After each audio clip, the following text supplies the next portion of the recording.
Hello, everybody. My name is Graham Elwood, and you're watching Babao, the political vigilante, making Gotham great again. Truth rising up underneath Wayne Manor, somewhere in the outskirts of Gotham City.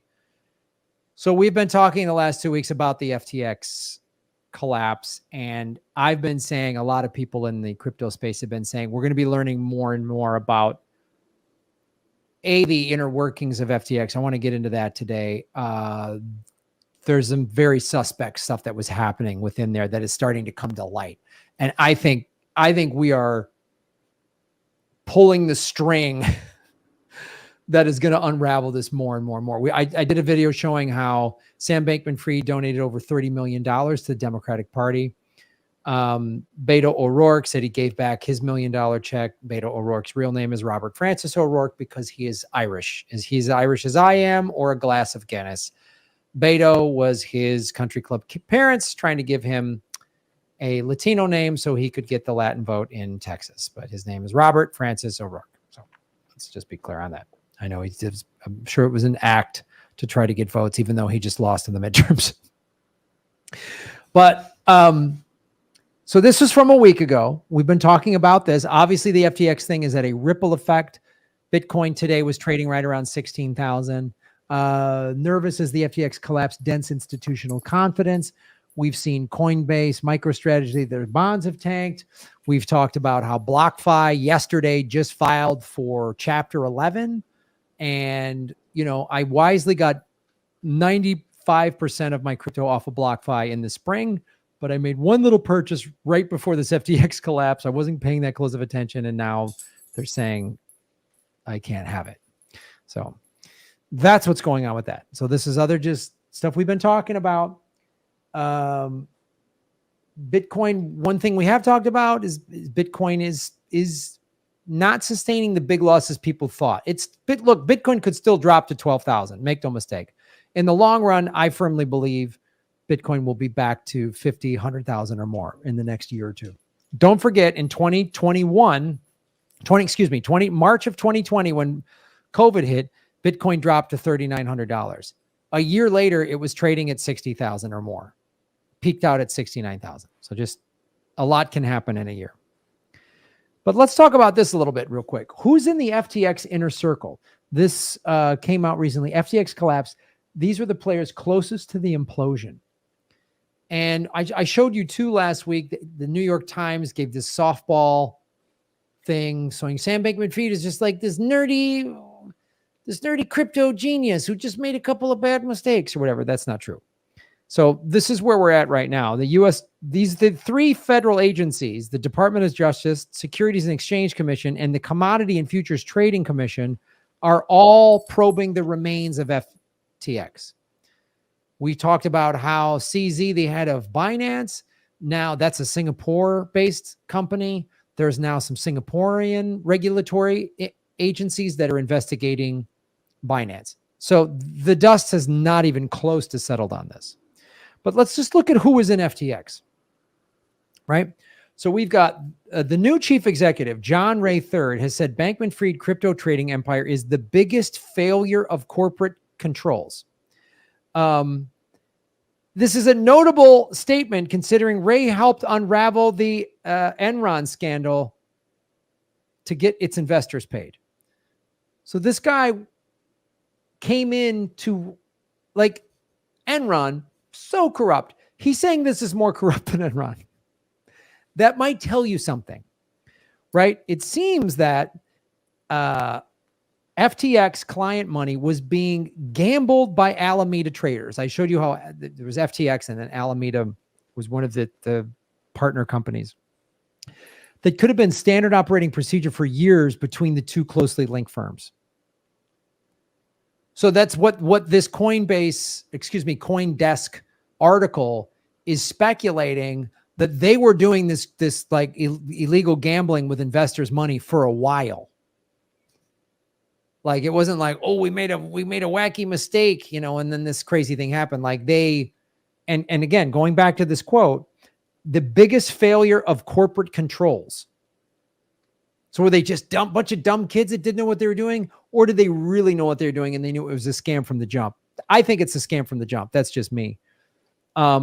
Especially when you're giving money to $30 million to the Democrats. That opens up a whole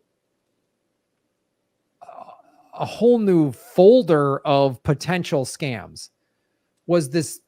I saw some people suspect that maybe this is money laundering through Ukraine, any number of things. I don't want to get into too wild of conspiracy theories, but let's not be surprised if more is uncovered.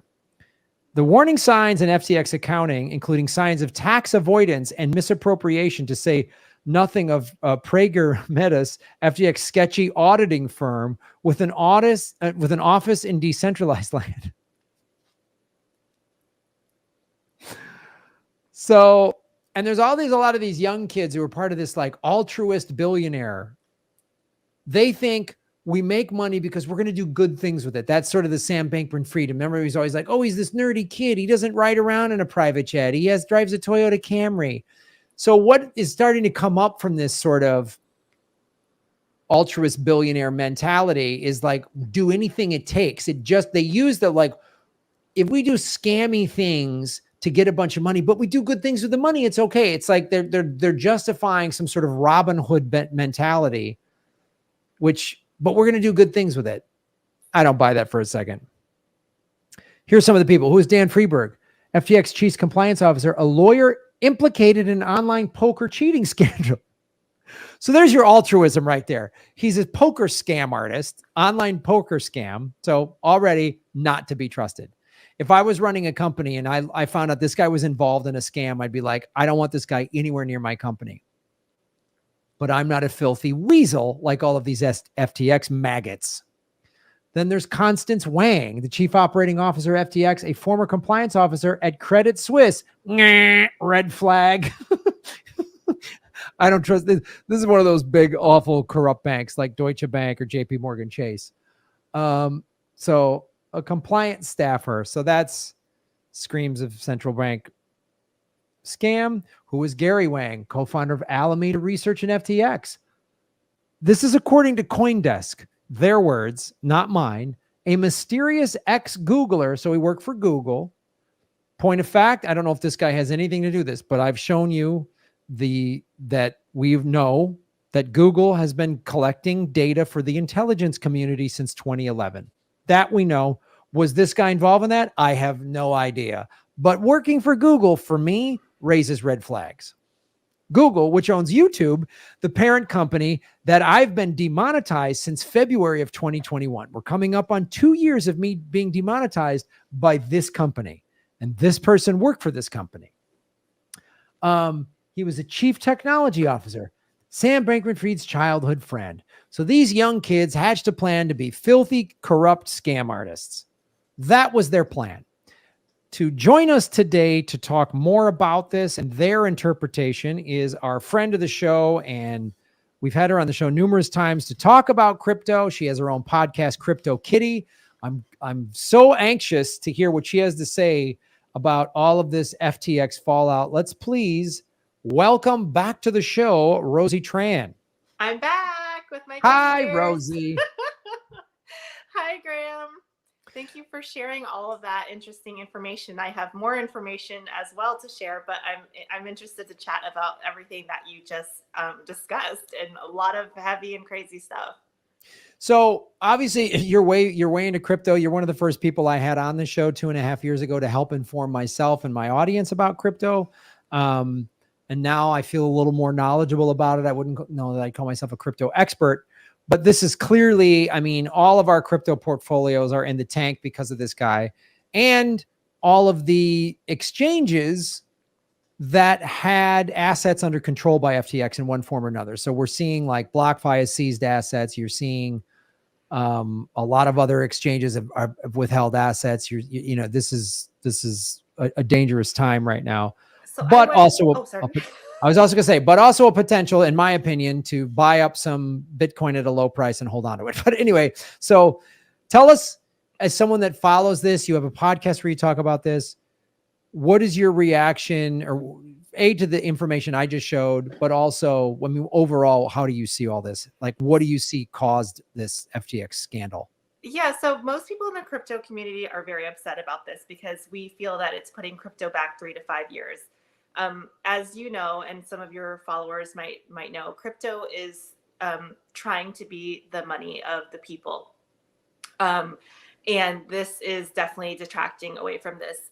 I just would also like to bring attention, though, to something that you may not have thought of, and that your followers may not have thought of, which is that there's a little bit of bait and switch happening. So if you look up any crypto news about FTX, it really tries to, with the mainstream media, of course, it really tries to delegitimize crypto and make it seem like the entire industry is a scam. This is horrible. This is bad. This is a failure of crypto.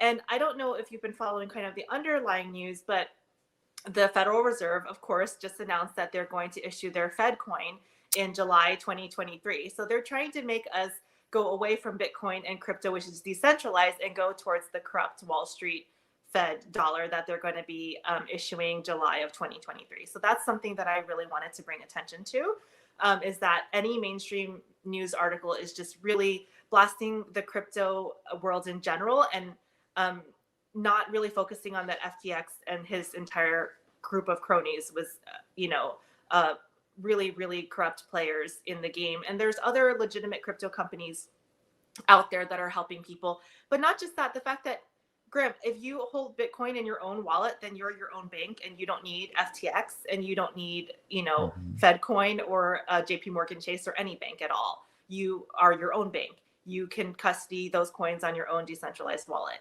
So that's really important to know.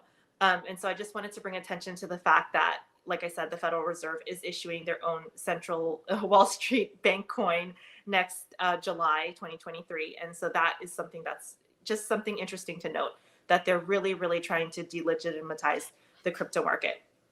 That makes a lot of sense. Yes. I want to address that because that's an excellent point. And I've heard some other like crypto YouTubers talk about this a little bit. And I think it is very valid to bring up that if the main people in charge know that Bitcoin specifically, other altcoins are a different animal in my opinion, but they know Bitcoin, there's never going to be any more of it. They can't. I always tell when people aren't that knowledgeable about crypto, and they're like, oh, it's all a scam. I go, well, no, Bitcoin, there's no offices that you can raid. Like there's no Bitcoin CEO who can do nefarious things. And I think the people, the central banks and the ruling elites know this about Bitcoin. And I wouldn't be surprised if there is something else happening to try to get people to sell off all their crypto, specifically Bitcoin, so that they can buy it up at 15, 16, or even less than that if it drops more, because they know there's only ever going to be 21 million Bitcoins ever mined, ever. They can't change that. They can't go in and redo that. That can't be undone. And I don't think everybody understands that. So it wouldn't surprise me if there is some sort of longer play nefarious activity being done to force so that they can buy up more Bitcoin, and to help stop, like you say, stop Bitcoin, to force us all into these central bank digital coins so that we can't just all interact. And because the whole design of Bitcoin, if people out there watching, if they please read the Bitcoin white paper, the whole point of Bitcoin was to get us all out from underneath the indentured servitude of the central banks. Exactly. So there's a lot of very powerful people that are excited about this FTX collapse. They're like, oh, this is great. We can push our Fed coin now in 2023 and have most people are not that educated about crypto. They don't understand it. The US government can come and rescue, right? And so that's what they love doing, is rescuing. And by rescuing, it means putting us into an indentured servitude system, as you mentioned. So that's really scary. And there's nobody really talking about that except for alternative news media. All of the mainstream media at all times is like scam, scam, scam. And the words that they use are really, really derogatory towards crypto in general. There's no distinction between Bitcoin and decentralized currency and, Sam Bankman-Fried and FTX. And they make it seem like everything, if you put $1 into Bitcoin, you're just going to lose everything. And, you're going to become, raped and murdered and everything. And FedCoin will come save the day. So that's something I really want to bring attention to, since this podcast is all about getting, the truth and information out there to the people and empowering people. Yeah, it is important for people to understand. It's a point I've been trying to make, especially since I had Max Kaiser on the show a year and a half ago, where he made a very distinct between Bitcoin and the altcoins. And I want people to really understand that. Like, I own some altcoins, but I know they're way more risky. And where Bitcoin will be able to sustain these highs and lows. And, you know, since El Salvador adopted Bitcoin as its primary currency, and now Costa Rica has a bill, I believe, that they're potentially going to vote on doing the same thing in Costa Rica. That's what the big central banks and, like you say, the powerful people don't want. They're scared of the USD not being the reserve currency of the world. Yes, because that's how one of the ways the American empire forces everybody to its will is by the US dollar, which they tie to the petrodollar and all this other stuff. And they don't want people just having their own money and currency and being able to interact with each other and being able, you know, you and I can just do business and send money to each other and whatever around the world without having to use them. And they don't want that. And obviously they've in the current state, we need these exchanges to get our fiat and our crypto on and off. I mean, we have to use these exchanges to buy Bitcoin. But then really, it's important to take it off and put it on your wallet and custody it yourself. So if you had bought money or crypto or Bitcoin on FTX and you took it off immediately after you purchased it and put it on your wallet, then it's safe on that wallet. It's safe on that wallet. And I also wanted to say that even though, you know, crypto has crashed and Bitcoin has crashed, if you look on the blockchain, which is a public ledger that anyone can see, you'll see that small amounts of Bitcoin have actually increased and individual wallets have increased. So the average person still believes in Bitcoin. You know, I don't care if large institutional billionaires take out their money out of Bitcoin, who cares? But the average person, because it's supposed to be a money for the people. So like I said, I just wanted to bring that point up because I did notice that there's a lot of really negative news that's just bashing crypto in general. And then quietly under, you know, the current, they announced their Fed coin. So, and this happened in China. You know, China will ban Bitcoin and then the government will go and buy Bitcoin right after they ban it. Or they'll ban miners. So they don't want the little guy to have a big piece, but the government can have a big piece. So that's something that's really important to know.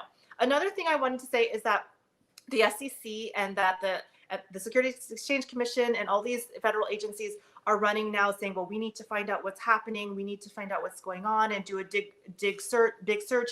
And I'm sorry, Graham, but this is a bunch of, excuse my language, fucking bullshit. A week before FTX collapsed, Gary Gensler, the head of the SEC, was having brunch with Sam Bankman-Fried. And, you know, as long as the donations just keep rolling in, thumbs up.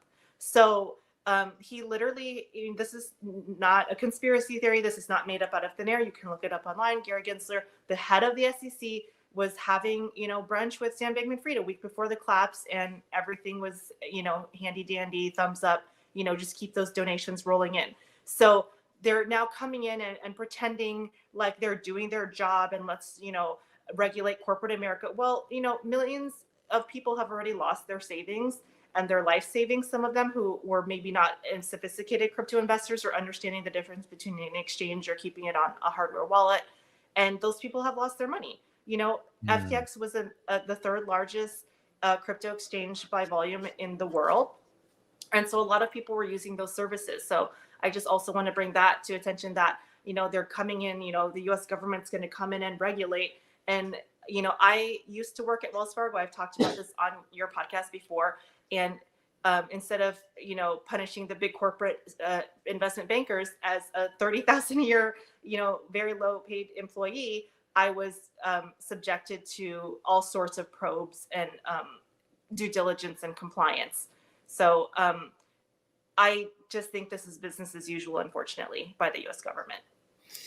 Yeah, it makes a lot of sense. That all very much adds up. So where, I mean, in the stuff I brought up that was internal, the internal problems, obviously Gary Gensler and the introducing of the you know, centralized digital coins. How do you view what happened internally and why and what the motivation was? So I do think that there was some sinister stuff like you talked about. So this, I mean, there's no way to prove this. This is all after the fact. And I never went on record saying it. I never trusted Sam Bankman-Fried. Anyone who goes around saying, oh, I'm this altruistic billionaire. I always from the get-go got really sleazy vibes from him. I follow a lot of crypto people online, and they're really about the message of that decentralized value and bringing value to the people. And there was at least 5 interviews I saw with him where he was like, I don't really care about crypto. I just want to make as much money as possible for my altruism. And so that showed me that he was really after power. He really, really wanted power. He's the definition of a global elite. He's the son of 2 Stanford law professors, grew up in, a lot of wealth and privilege. And so he just fits the formula. He just had a different hat on. Right. And this is how they dress it up. Oh, he's a nerdy kid wearing, shorts, and he's sitting next to Bill Clinton in gym shoes and a wacky shirt, and it's like, oh, he's so nerdy. It's like they've done this all the time. Like Mark Zuckerberg's, oh, he's in a hoodie. Like, he's still an asshole. He's still a greedy, corrupt psychopath that's going to ruin everything for his own self-benefit. Exactly. I really think that he was obsessed with power. He had mentioned it many, many times in many interviews that I just want to get as much money as I can so I can do my political agenda. I mean, he said it point blank for many years. Point blank, I just want to push my political agenda. Now, the Democratic Party was happy to take the money. They were happy to look the other way. So this is actually the core problem of not just FTX, but I think a lot of corporate issues that we have in America, where we don't want to give socialism to the people, but we love giving socialism to corporations.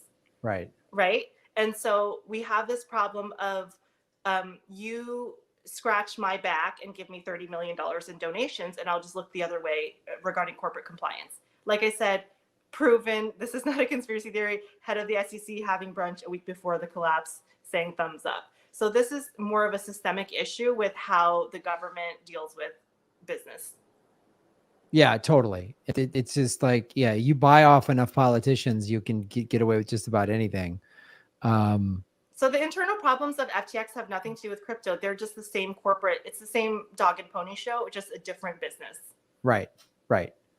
It's the same scams. It's all the more reason to just buy Bitcoin and sit it on a cold wallet and wait till the price goes up. And well, it's also important to get educated and know what the motives are. I mean, like I said, if you were unfortunately not that educated, you're busy, you're working a 9-to-5, which is 98% of the population. You're just like, what's going on? I'm not, I don't know what's happening. You see FTX, you see crypto scam. You're like, oh, I'm going to stay away from that. And then the government comes in a year later with this, safe Fed coin, and you go, okay, well, let me sign up for this. And it's not going to be decentralized. They're probably going to be tracking you. I mean, that's what we're going towards. They're already tracking us through our phones. I don't know if you ever get ads on Instagram that creep the heck out of you. Oh, yeah. Yeah. I'll be talking about something. I'll have my audio turned off or my video turned off, and I'll be talking about something. I won't Google it or anything, and I'll get an ad for it. Oh, yeah. Yeah. So they're already monitoring us. Like you said, Google's already, providing information for the FBI and other intelligence agencies. You're getting blocked on YouTube. I'm getting, censored. The funny thing about what you mentioned before with YouTube censorship is they'll say that your clip is not able to be monetized for controversial reasons, but they'll still monetize it and take the money. Yes, of course. Yeah. They're just contradicting themselves. I can't make money from it because it's too controversial, but they can. Yeah, I can make money, but not you. It's like, you're not allowed to deal drugs, Rosie, but I'm going to deal drugs. Exactly. I always say there's a socially acceptable way within the system to do it, right? So don't deal drugs on the street corner, but join a pharmaceutical company. Don't murder someone on the corner, but you can join the U.S. military and they'll give you a gun and go kill brown people overseas. So, yeah, that's we're cool with that. We're cool with that. So just do it within the socially acceptable confines of the system. And I don't mean to laugh about murder, but obviously it's so ludicrous, which is why I'm joking about it. Hey everybody, thanks for watching. We are still in our 9th month of demonetization from YouTube. So support what we're doing at patreon.com/Graham Elwood or rockfin.com/Graham Elwood, which is a blockchain cryptocurrency platform. It's free to sign up, and there's a premium level at $10 a month. And for that, you get everybody on the platform's premium content. Myself, Lee Camp, Ron Placone, Jimmy Dore, Whitney Webb, Kim Iverson, Abby Martin, and many, many others. You can also support what we're doing at Venmo at Graham-Elwood and go to grahamelwood.com. We have a PayPal button and a PO box. I also have crypto wallets, which are all in the show notes. Thanks for supporting what we do.